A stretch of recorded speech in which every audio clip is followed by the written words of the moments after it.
اللہ اللہ۔ السلام علیکم ورحمۃ اللہ وبرکاتہ۔ میں آپ کا میزبان محمد عتیق انصاری خیر مقدم کرتا ہوں آپ سبھی کا اپنے یوٹیوب چینل افزا آن۔ جیسا کہ چینل کے افتتاح کے موقع پر پہلی ویڈیو کے ذریعے آپ سبھی حضرات کو اطلاع دی گئی تھی کہ اس چینل کا مقصد دین کی بنیادی باتیں نیز روزمرہ پیش آنے والے شرعی مسائل سے عوام کو واقف کرانا ہے۔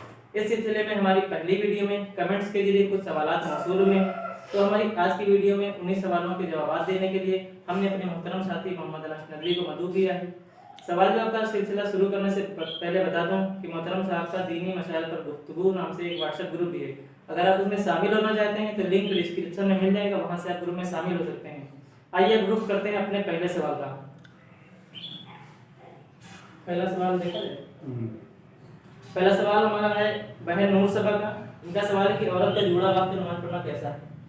الحمدللہ کفا وسلام علی عبادہ الذین اصطفی اما بعد۔ ناظرین کرام، آپ سبھی حضرات کا افزا آن لائن میں خیر مقدم ہے۔ جیسے کہ ہمارے ساتھی عتیق احمد نے بتایا کہ اس چینل کا مقصد روزمرہ پیش آنے والے شرعی مسائل، دین کی بنیادی باتیں سوال و جواب کے آئینے میں پیش کرنا ہے۔ کچھ کمنٹ میں سوالات موصول ہوئے ہیں، آج انہی سوالوں کے جوابات اس ویڈیو کے ذریعے دیے جائیں گے۔ پہلا سوال جو کیا گیا ہے وہ یہ ہے کہ عورتوں کا جوڑا باندھنا کیسا ہے؟ تو جوڑا باندھنے کے تعلق سے بہت سارے سوالات کیے جاتے ہیں۔ اس میں بات یاد رکھنی چاہیے کہ جوڑے کئی طرح کے باندھے جاتے ہیں۔ ایک جوڑا وہ ہوتا ہے کہ عورتیں جو اس طرح باندھتی ہیں جوڑا کہ سارے بالوں کو جمع کر کے یہاں اوپر جو جوڑا باندھتی ہیں، یہ جوڑا اس طرح باندھنا یہ ناجائز ہے، عام حالت میں بھی۔ ظاہر ہے جب عام حالت میں بھی ناجائز ہے تو نماز میں تو بدجولہ ناجائز ہوگا۔ اگر اس طرح جوڑا باندھ کر کوئی عورت نماز پڑھتی ہے تو نماز تو ہو جائے گی، لیکن نماز مکروہ تحریمی ہوگی۔ البتہ ایک وہ جوڑا ہے، اچھا مکروہ تحریمی کیوں ہوگی؟ تو اس سلسلے میں بات یاد رکھنی چاہیے کہ حضور اقدس صلی اللہ علیہ وسلم نے ارشاد فرمایا کہ وہ عورتیں جو اپنے سروں کو اونٹ کی کوہان کی طرح بناتی ہیں تو وہ جنت کی خوشبو ان کو نصیب نہیں ہوگی۔ ظاہر ہے کہ وعید ہے، اس وعید کی بنا پر عام حالتوں میں بھی ناجائز ہے اور نماز میں تو مکروہ تحریمی ہے۔ البتہ ایک صورت یہ ہے جوڑا باندھنے کی کہ سارے بالوں کو جمع کر کے جو عورتیں گدی پر جوڑا باندھتی ہیں، یہ عام حالت میں بھی جائز ہے، بلکہ نماز میں تو یہ افضل ہے، کیونکہ نماز میں بالوں کو چھپانا یہ ضروری ہے۔ تو اس طرح گدی پر جوڑا باندھ کر جوڑا اگر باندھا جائے گا تو بالوں کو چھپانے میں زیادہ سہولت ہے، اس لیے اس طرح باندھنا چاہیے۔ اور وہ جو شکل ہے جو سر کے اوپر جو جوڑا باندھا جاتا ہے، اس سے بچنا چاہیے کیونکہ وعید بڑی سخت ہے۔ شکریہ محترم۔ دوسرا سوال ہمارا ہے اوف انصاری صاحب کا۔ ان کا سوال ہے کہ سب کے ساتھ اچھا ویوہار کرتے ہو اور گھر میں ماں باپ سے اچھا ویوہار نہیں کرتے ہو، کیا یہ ٹھیک ہے؟ والدین کے ساتھ اچھا برتاؤ کرنا اور ان کا ادب احترام کرنا واجب ہے۔ قرآن کریم میں فرمایا گیا وَقَضَىٰ رَبُّكَ أَلَّا تَعْبُدُوا إِلَّا إِيَّاهُ وَبِالْوَالِدَيْنِ إِحْسَانًا۔ ایک اور موقع فرمایا گیا کہ أَنِ اشْكُرْ لِي وَلِوَالِدَيْكَ، یعنی اللہ رب العزت عبادت کے ساتھ والدین کے ساتھ حسن سلوک کرنے کا حکم دے رہا ہے۔ اسی طرح اپنے شکر کے ساتھ والدین کے ساتھ اچھا برتاؤ کرنے کا حکم دیا گیا۔ تو اس سے ایک والدین کا ایک بلند مقام پتہ چلتا ہے۔ اور اسی کے تعلق ایک حدیث بھی ہے کہ حضور اقدس صلی اللہ علیہ وسلم سے ایک صحابی نے پوچھا کہ سب سے محبوب عمل کون سا ہے؟ تو آپ صلی اللہ علیہ وسلم نے فرمایا کہ نماز کا اس کے وقت میں یعنی مستحب وقت میں ادا کرنا اور والدین کے ساتھ اچھا برتاؤ کرنا۔ اس سلسلے میں بہت ساری حدیث فضائل کی ہیں کہ جو لوگ والدین کے ساتھ اچھا سلوک کرتے ہیں تو ان کے لیے خوشخبری سنائی گئی۔ فرمایا گیا کہ حضور اقدس صلی اللہ علیہ وسلم سے پوچھا گیا کہ والدین کا پر کیا حق ہے؟ فرمایا وہ تمہارے یا تو جنت ہے یا دوزخ ہے، مطلب یعنی اگر آپ ان کے ساتھ اچھا برتاؤ کریں گے تو آپ جنت میں جائیں گے، اور اگر اچھا برتاؤ نہیں کریں گے تو دوزخ ہے۔ فرمایا کہ اگرچہ وہ ظالم ہوں، اگرچہ وہ مشرک ہوں، کافر ہوں، پھر بھی ان کے ساتھ اچھا برتاؤ کرنا ہے، ان کے ساتھ ادب کے ساتھ رہنا ہے، ان کا احترام کرنا ہے، اور اگر ان کی کوئی غلط بات ہے تو ان کو سمجھا دیا جائے، اگر نہیں مان رہے ہیں یا کوئی ان کی طرف ظلم ہو رہا ہے تو ان سے انتقام نہیں لینا ہے، صبر کرنا ہے اور اللہ تعالیٰ سے دعا کرنا ہے۔ حضور اقدس صلی اللہ علیہ وسلم فرمایا کہ اس شخص کی ناک خاک آلود ہو، 3 مرتبہ جملہ فرمایا۔ صحابہ کرام نے پوچھا کس کے؟ فرمایا کہ جو اپنے والدین کو پایا اس کے باوجود ان کی خدمت نہ کرے۔ اچھا، ایک وقت ایسا آتا ہے کہ والدین کے اندر چڑچاپن ہو جاتا ہے اور ایسے ان کے مطالبات ہوتے ہیں جن کا پورا کرنا مشکل ہوتا ہے، تو اس ایسے وقت میں بھی اللہ رب العزت عہد طفولیت کو یاد دلا رہا ہے، وقل رب ارحمہما کما ربیانی صغیرا، کی دعا کرنی چاہیے کہ جس طرح والدین کی تمہیں ضرورت تھی جب تم چھوٹے تھے، تو آج وہ بڑھاپے کی عمر پہنچ گئے، آج ان کو ضرورت ہے، ان کی خدمت کیجیے۔ حتیٰ کہ اگر ان کو خدمت کی ضرورت ہے تو آپ کے لیے جائز نہیں کہ آپ تعلیم و تعلم کے لیے، تبلیغ کے لیے باہر جائیں، بلکہ آپ ان کی خدمت کریں۔ ہاں، اب یہ ہے کہ ان کی اطاعت کس حد تک ہے، ان کی بات کہاں تک مانے، تو ایک اس کی حد ہے کہ لا طاعۃ لمخلوق فی معصیۃ الخالق، کہ اگر اللہ تعالیٰ کی نافرمانی کے سلسلے میں والدین کوئی حکم دے کہ نماز نہ پڑھو یا زکوٰۃ نہ دو، اس طرح کا حکم اگر دے رہی تو وہاں پر ان کی بات نہیں ماننی ہے، لیکن ان کے ساتھ اچھا برتاؤ کرنا ہے۔ حضرت اسماء رضی اللہ تعالیٰ عنہ فرماتی ہے کہ وہ حضور اقدس صلی اللہ علیہ وسلم کے پاس آئیں اور کہا کہ میری والدہ مشرکہ ہیں، تو کیا میں ان کے ساتھ خاتم مدارات کروں؟ آپ نے کہا جی، وصاحبہما فی الدنیا معروفا، دنیا میں آپ ان کی خاتم مدارات کریں، اور اگر جن لوگوں کے والدین نہیں ہیں تو ان والدین کے جو دوست احباب ہیں ان کے ساتھ اٹھتے بیٹھتے تھے تو وہ ان کے ساتھ کریں، اچھا برتاؤ کریں۔ حضور اقدس صلی اللہ علیہ وسلم حضرت خدیجہ رضی اللہ تعالیٰ عنہ، جو آپ صلی اللہ علیہ وسلم کی بیوی ہیں، ام المؤمنین، تو آپ صلی اللہ علیہ وسلم حضرت خدیجہ رضی اللہ تعالیٰ عنہ کے انتقال کے بعد حضرت خدیجہ کی سہیلیاں کے پاس ہدیہ تحائف بھیجا کرتے تھے، اور مقصد تھا حضرت خدیجہ کا حق ادا کرنا مقصود تھا۔ تو ان تمام چیزوں سے پتہ چلتا ہے کہ والدین کی اطاعت اور والدین کے ساتھ اچھا برتاؤ کرنا یہ ضروری ہے۔ ہاں، اللہ ہے کہ وہ کوئی غلط کام کا حکم دیں تو وہاں اطاعت ضروری ہے، لیکن اچھا برتاؤ کرنا چاہیے۔ اللہ تعالیٰ ہم سب کو والدین کے ساتھ اچھا برتاؤ کرنے کی توفیق عطا فرمائے۔ شکریہ محترم۔ ہمارا آج کا اگلا سوال ہے توفیق بھائی کا۔ ان کا سوال ہے کہ اگر جیب میں کوئی تصویر رکھی ہے تو اس حالت میں نماز پڑھنا کیسا ہے، نماز ہوگی یا نہیں؟ نماز ہو جائے گی، اگر جیب میں کوئی فوٹو وغیرہ رکھا ہے تو نماز ہو جائے گی، لیکن مناسب نہیں ہے کہ اس کو رکھ کر نماز پڑھا جائے۔ اگر جیب میں رکھا ہوا ہے تو کوئی حرج نہیں، نماز ہو جائے گی، نماز میں کوئی فرق نہیں پڑے گا، بہتر ہے کہ اس کو نکال کر تو پڑھا جائے۔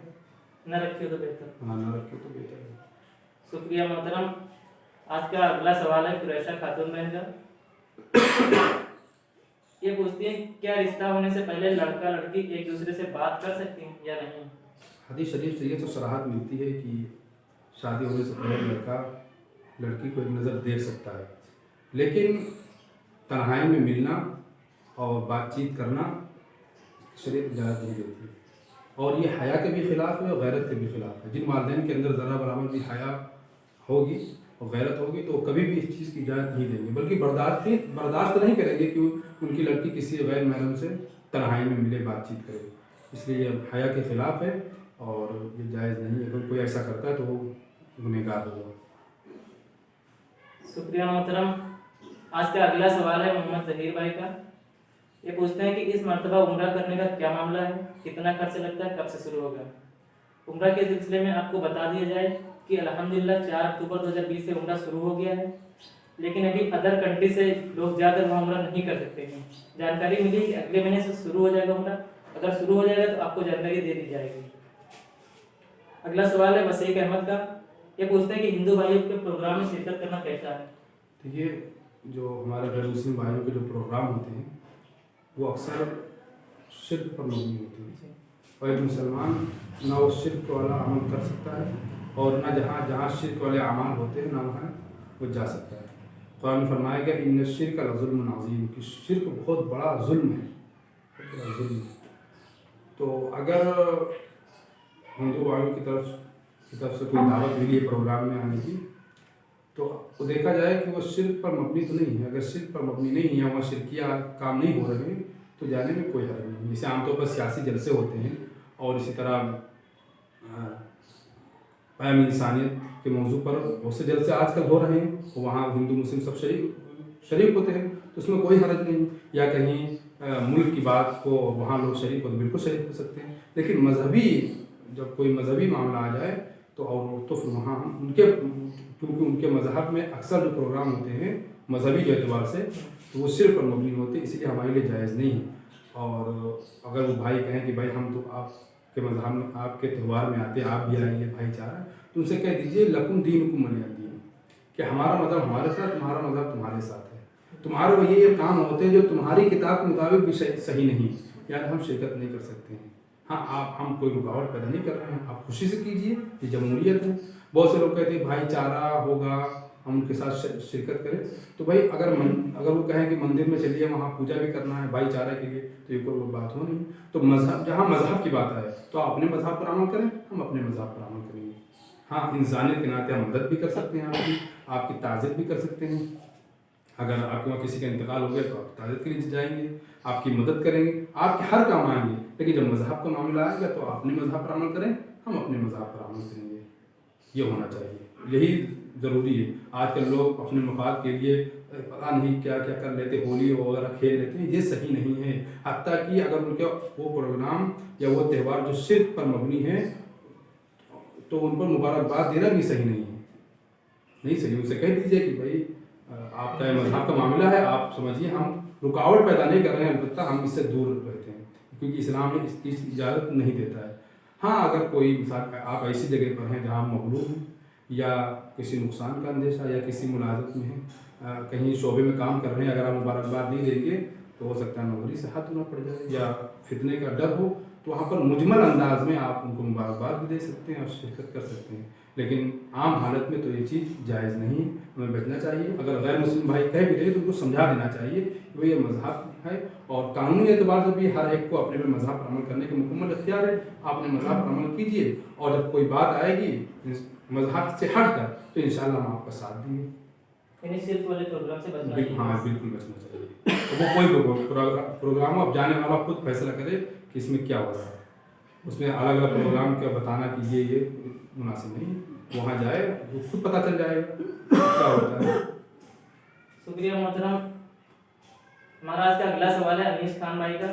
یہ پوچھتے ہیں کہ کیا بھائی کی کمائی سے بہن حصہ لے سکتی ہے؟ باپ کا اگر انتقال ہوا ہے تو اس کے لڑکے اور لڑکیاں باپ کی ملکیت میں حصے دار ہیں، ان کو وراثت میں حصہ ملے گا. البتہ اگر بھائی نے اپنی ذاتی محنت سے جائیداد بنائی ہے یا ذاتی محنت سے اس نے کچھ کمایا ہے تو اس میں بہن کا حصہ نہیں ہے. یعنی جو باپ کی کمائی ہے اس میں لے سکتی ہے، صرف اس میں لے سکتی ہے.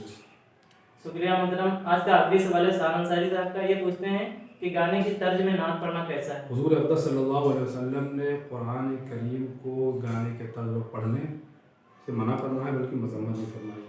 اور نعت پاک بھی ایک عبادت ہے، تو اب اس کو گانے کے طرز پر پڑھنا یہ جائز نہیں ہے.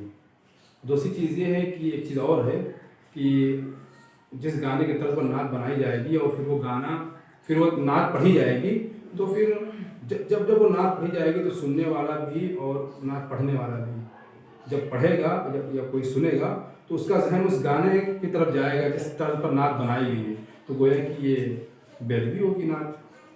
تو اس لیے مناسب نہیں، جائز نہیں. ہاں یہ ہے کہ شعراء کا ایک انداز ہوتا ہے، اتار چڑھاؤ پڑھنے کا ایک انداز ہوتا ہے. خیر تو یہ جو انداز کوئی بھی اپنا ہے وہ انداز جائز ہے بشرطے کہ موسیقی نہ ہو. لیکن گانے کے طرز پر یہ مناسب نہیں ہے. یہ گانے کے ساتھ نعت پاک کے ساتھ بے ادبی ہوگی، اس لیے اس سے بچنا چاہیے. شکریہ محترم. آج کے سوال جواب کا سلسلہ یہیں پر ختم ہوتا ہے. اگر آپ کا بھی کوئی سوال ہے تو آپ اسکرین پر دیکھ رہے واٹس ایپ نمبر یا کمنٹ باکس میں پوچھ سکتے ہیں. ملتے ہیں آپ سبھی سے اپنی اگلی ویڈیو میں. اللہ حافظ. دعا میں یاد رکھنا. اللہ اللہ اللہ